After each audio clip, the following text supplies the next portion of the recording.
Hello and welcome to the Davenport Public Library Chapter a Day program. I am Nonna Angie and we are reading The Miraculous Journey of Edward Tulane by Kate DiCamillo.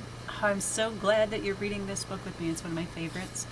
It was published by Candlewick Press and they have given us permissions to read this together. So we know about Edward. We know that he's a 3-foot tall China rabbit.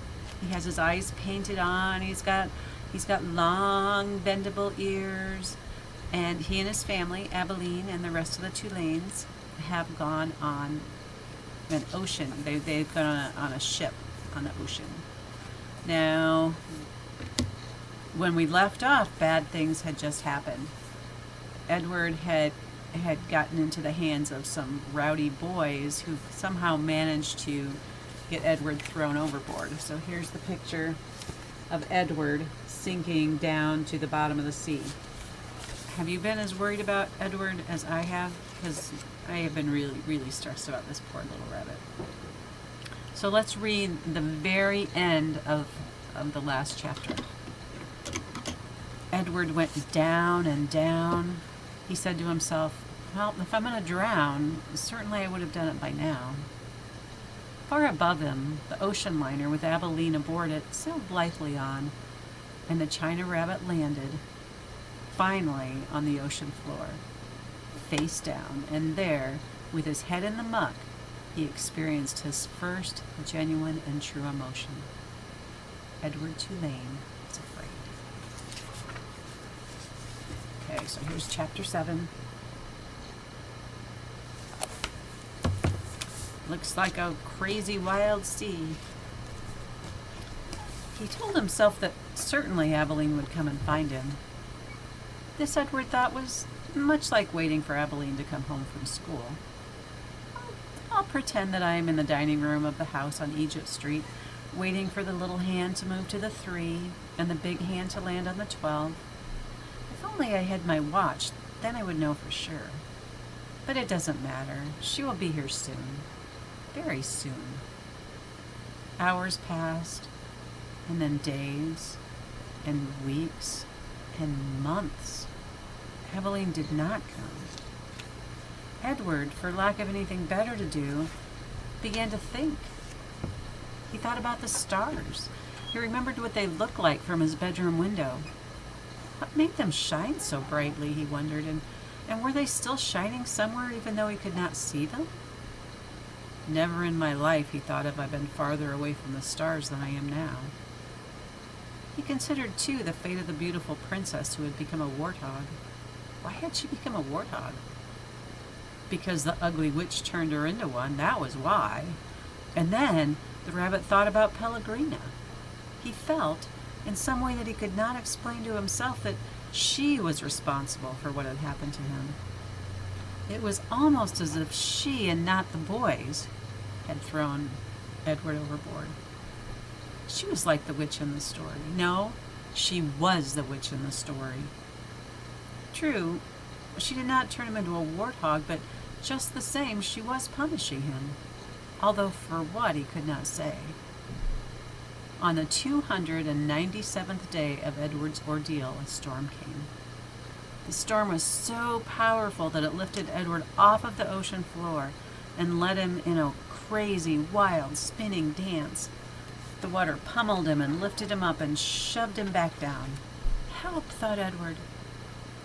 The storm in its ferocity actually flung him all the way out of the sea, and the rabbit glimpsed, for a moment, the light of an angry and bruised sky. The wind rushed through his ears.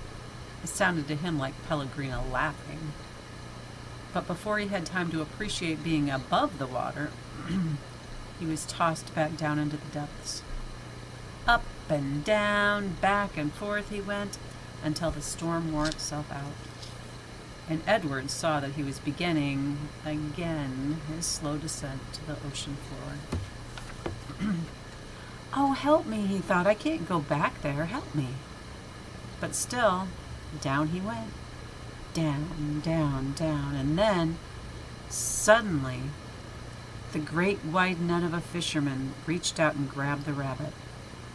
The net lifted him higher and higher until there was an almost unbearable explosion of light, and Edward was back in the world, lying on the deck of the ship, surrounded by fish.